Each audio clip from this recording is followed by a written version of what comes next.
আল্লাহ রাসূল সাল্লাল্লাহু আলাইহি ওয়াসাল্লাম আয়াতুল কুরসি পড়ে ফু দিতেন নিজের গায়ে।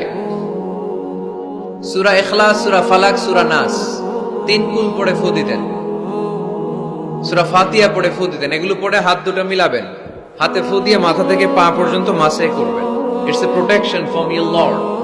জিন ভূতের আসর, ব্ল্যাক ম্যাজিক, জাদু টোনা, বান মারা, জাদু ঝাড়ু যাই হোক, তো এগুলো কিন্তু মারে, বান মারে, জাদু টোনা করে, ব্ল্যাক ম্যাজিক করে। এগুলো থেকে আমাদের সোনামণিদেরকে আমরা প্রোটেকশন করাবো কিভাবে? ওদেরকে শিখাই দিব। সূরা ফাতিহা পড়ে, আয়াতুল কুরসি পড়ে, তিন কুল পড়ে তুমি হাতের মধ্যে ফু দিবা। ফু দিয়ে মাথা থেকে পা পর্যন্ত তুমি নিজেই মাসেহ করবা। তোমাকে প্রোটেকশন দিবে কে? আল্লাহ রাসূল সাল্লাল্লাহু আলাইহি ওয়াসাল্লাম বলেছেন, মান ক্বারাআ আয়াতাল কুরসি দুবুরা কুল্লি সালাতিন মাকতুবাতিন লাম ইয়ামনা'হু মিন দুখুলিল জান্নাতি ইল্লাল মাউত।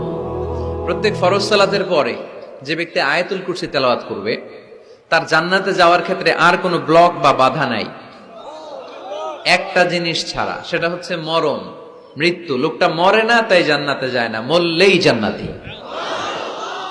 এজন্য আজকে থেকে সূরা ফাতিহা বেশি বেশি পড়বেন তো। সাইয়েদনা আবু সাঈদ আল খুদরি রাদিয়াল্লাহু তাআলা আনহু বর্ণনা করেন, আমরা একবার মরুভূমিতে সফর করছিলাম। হঠাৎ দেখলাম মানুষের জটলা ডিঙ্গিয়ে ভেতরে যেয়ে দেখি এক লোক শুয়ে আছে, আর অন্য লোকেরা মন্ত্র পড়ে ফু দিচ্ছে। উল্টা পাল্টা মন্ত্র পড়ে ফু দেয় না? সুমন্তর সু, কালী কুত্তার গু। আমরা ছোটবেলায় শুনতাম বাচ্চারা এরকম ছুমন্তর ছুমন্তর ছুমন্তর ছু, কালী কুত্তার। এগুলো পড়ে ওরা মন্ত্র পড়তো। তো উনি যে দেখলেন কি কি মন্ত্র পড়ে এই লোককে ফু দিচ্ছে, উনি বললেন কি হয়েছে? সবাই বলল, আমাদের নেতা সাইয়্যিদুল হাই, হাইমানি গোত্র, এই গোত্রের নেতা সাপ কামড় দিয়েছে, বিষে এমন নীলাভ হয়েছে, দেহ মনে হয় মারা যাবে। কি করা যাবে? তোমরা কি কোনো রুকিয়া ঝাড়ফুঁক জানো? উনি বললেন জানি। তাহলে আসো একটু ঝাড়ফুঁক করো। উনি বলল শর্ত আছে, আমাদেরকে ছাগল দিতে হবে, এক পাল ছাগল। আরেক বর্ণনায় এসেছে 30টারও অধিক ছাগল।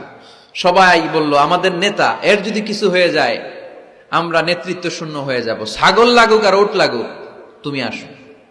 বাড়ি বাড়ি যে ছাগল এনে, ছাগল রেডি। সাইয়েদনা আবু সাঈদ আল খুদরি রাদিয়াল্লাহু তাআলা আনহু পড়তে আরম্ভ করলেন, আলহামদুলিল্লাহি রাব্বিল আলামিন আর রহমানির রহিম মালিকি ইয়াউমিদ্দিন ইয়্যাকা না'বুদু ওয়া